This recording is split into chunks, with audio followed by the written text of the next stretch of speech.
This is my favorite dua for a reason. One, I'm married and I do have children and a spouse.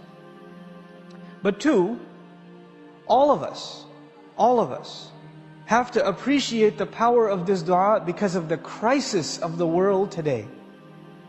The world's fundamental institution of family is under attack. Most of the people here, even Muslims, are not immune from this problem. In many of our homes, the storm that I said, when you find coolness of the eyes, you find refuge from the storm. The storm is not outside the house. The storm is inside the house. And you have to get away from home to get away from the yelling and the screaming and the name calling and the insults and the depression and the sadness and the friction between husband and wife and parent and children. Our homes are broken. Brother is not talking to brother.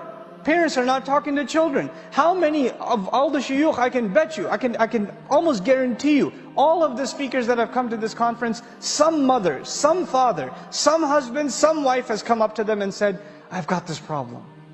I can't talk to my kid. He yells at me. We can't talk anymore. He's doing these things, I don't know how to stop him. My husband, my wife this, my husband this, subhanallah. This is a crisis inside the home. And what better dua to ask? The exact opposite. You know, the family has become a place of sorrow, of depression, of sadness, of anger, of rage. People feel like they want to escape it. And here Allah tells us to ask so perfectly, so eloquently, that the home should become the place of refuge. It's like the outside world is a storm. And you suffer on the outside, and your refuge, your safe haven, is those doors in your home, is your spouse, is your children. When you see them, your worries disappear. But for most of us, when you see them, your worries begin. It's the exact opposite. But I want to give you a further appreciation of just this remarkable, beautiful phrase and how it's used in the Quran. Just I want to explain this feeling to you that Allah wants us to have with our families. There's some more elaboration of those feelings. You know, some of the strongest emotion that exists in human existence, the strongest emotion I can think of is the emotion a mother feels for her child. It is the strongest bond. Many of you in the audience are married, and when you're first married, you're obsessed with the husband, you're obsessed with the wife. You are so awesome. No, you're awesome. How perfect Allah makes the pairs. I can't believe you're my husband. I can't believe you're like all weird in the beginning. Yeah. People look at you funny. You know, the guy's got a goofy smile on his face all the time. Like, you know, and the husband's name is mentioned and she gets shy. You know, 10 years go by. The husband's name is mentioned. Right? But anyway, before that happens, when you have your first child, the husbands will realize this. You're talking to your wife about something, the baby's in the other room. The husband doesn't even have the ears for this one. The baby just does a little That's it, that's all it does. And guess what happens to the mother?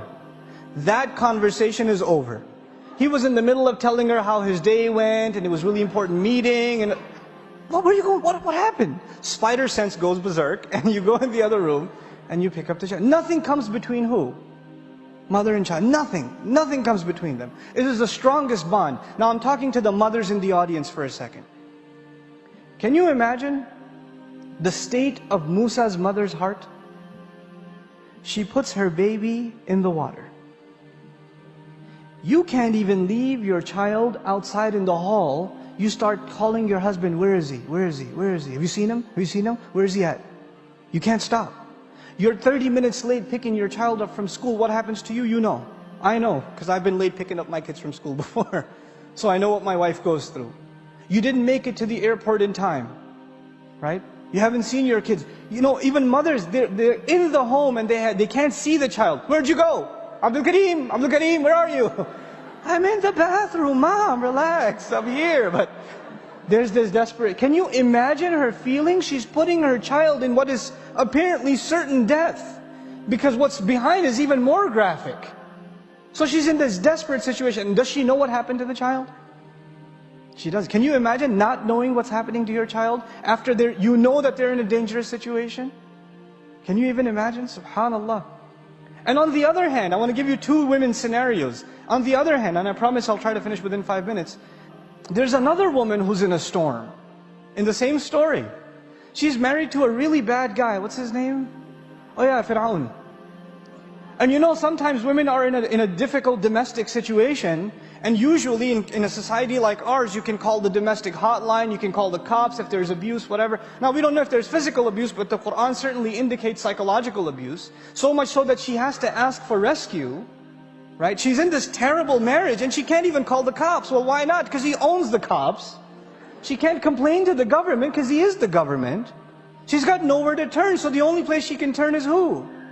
Allah. She's in the middle of this storm and she can't find a refuge. But when this baby washes up, you know what she says now? Think about this.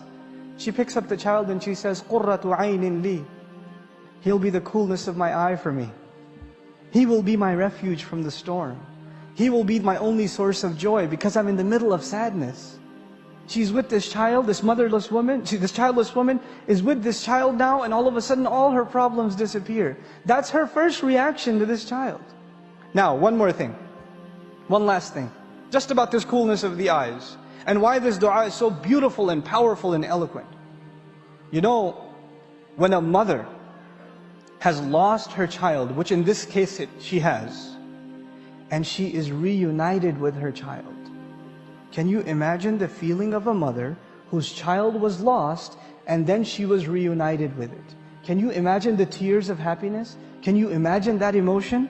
Now understand how Allah describes that emotion. Allah tells His favor to Musa alayhi salam. He says, فَرَجَعْنَاكَ إِلَىٰ أُمِّكَ كَيْ تَقَرَّ عَيْنُهَا وَلَا تَحْزَنْ. So we returned you to your mother, so her eyes could become cool. So her eyes would, Allah is describing the most amazing joy, the most amazing relief, the most indescribable feeling in the heart of a mother. And what expression does He use? The coolness of the eyes. And so we ask Allah, give us from our spouses and our children coolness of eyes. That's what we ask Allah. When somebody said, I want to get married, go further. Not just get married, I want to get married to a spouse that will cool my eyes. That I'll be the coolness of their eyes and they'll be the coolness of mine. وَمَنْ تَابَ وَعَمِلَ صَالِحًا فَإِنَّهُ يَتُوبُ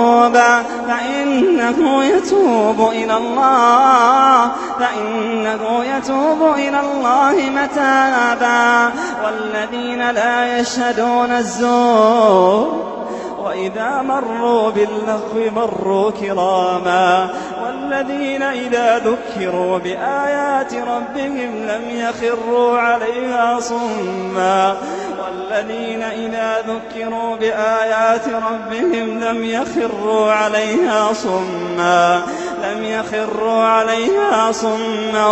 وعميانا والذين يقولون ربنا هب لنا من أزواجنا وذرياتنا قرة أعين والذين يقولون ربنا هب لنا من أزواجنا وذرياتنا قرة أعين واجعلنا للمتقين إماما أولئك يجزون الغرفة